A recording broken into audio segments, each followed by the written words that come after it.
Üzüldük. Bu Rusya inşallah bu son azgınlığı olur, biter.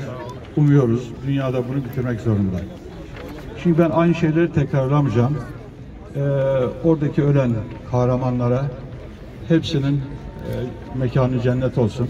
Allah günahlarını affetsin. Onlar aslında Ukrayna değil, insanlık için öldüler. Onları saygıyla anmamız lazım.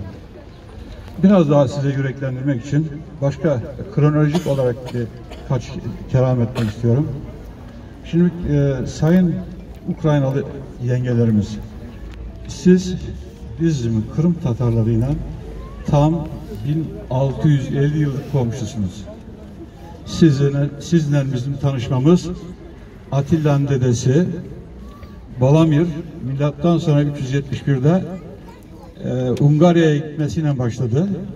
Onun ufak oğlu Aybars'ta Kırım civarında yerleşti. Yani biz